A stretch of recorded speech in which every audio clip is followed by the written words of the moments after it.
शहीदों की सरजमीन जिला अटक की तहसील जंड के पाकिस्तान आर्मी के एक और सपूत सैयद मुशाहिद हुसैन शिराजी वतन की सरजमीन पर वफादारी करते हुए जाम शहादत नोश फरमा गए।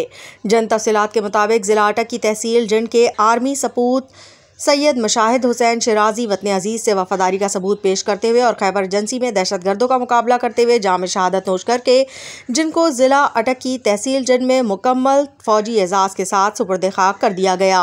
शहीद के जनाजे में हज़ारों की तादाद में इलाके अवाम ने शिरकत की और पाक आर्मी के जवानों ने सलामी पेश की।